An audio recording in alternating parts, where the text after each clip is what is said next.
Day 27 started with an argument about the ceiling. Marcus walked into the atrium and his knuckles brushed stone, where yesterday there had been air. He mentioned this.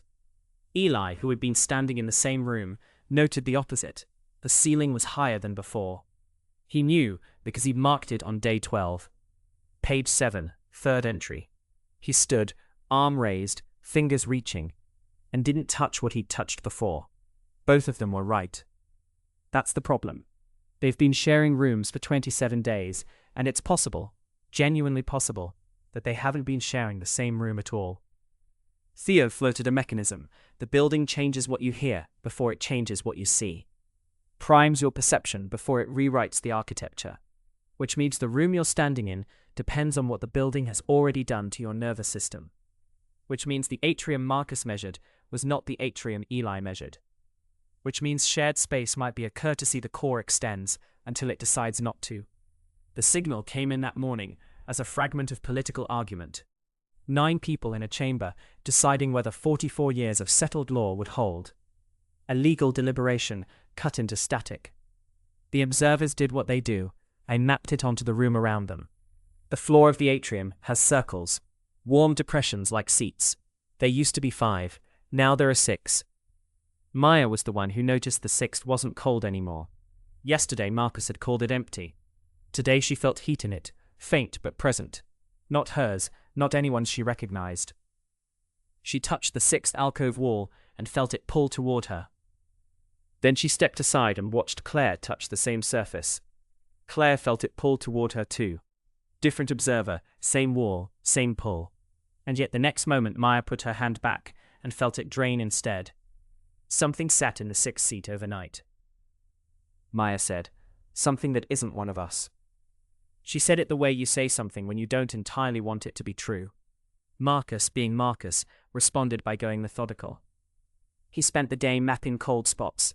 The engine housing, the 6th alcove, the tunnel membrane, a console face where the word receiving is still scratched into the surface, and a test point near Maya.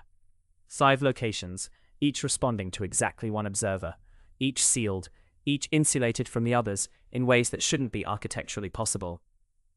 He called them entry points. Maya, who had touched the 6 circle's warmth and felt it taken away, had another word: wounds. His research notes, dry, systematic, forensic, are probably the most unsettling artifact produced so far inside the core. Not because of anything dramatic, because he built a methodology. He didn't just notice anomalies, began treating the building as a deliberate architecture, rather than a strange one. That's a different kind of knowing. Quieter, more dangerous, but the moment that stops you, the one worth slowing down for, belongs to Eli. Eli is the historian. His whole function, the thing he does to stay sane, is to write things down, to mark what happened so it can be returned to. Page 7, third entry. He trusts his records the way Marcus trusts measurements, and Maya trusts her hands. So when Eli walked to drawer 23 and saw his own handwriting dissolving into the grain of the wood, not smudging, not fading, but sinking, the letters becoming indistinguishable from the pattern of the wood itself, it took a moment before the weight of it fully landed. His handwriting, his documentation, absorbed. By tomorrow it'll be gone.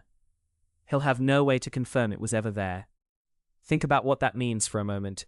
The core isn't just editing the room, it's editing the record of the room. It found the person whose entire identity is built around making sure things are remembered, and it started there, with the historian's own hand. That's where you slow down. Because it's quiet and thorough, and exactly the kind of thing a building would do if it understood how to dismantle people. The signal said 9 people in a room decide whether the law holds. The observers count the circles and find 6 seats where there used to be 5. Something warm where nothing warm should be.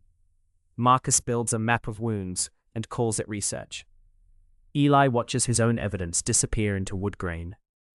Claire and Maya touch the same wall and receive opposite answers. The question day 27 leaves open isn't whether the building is changing around them.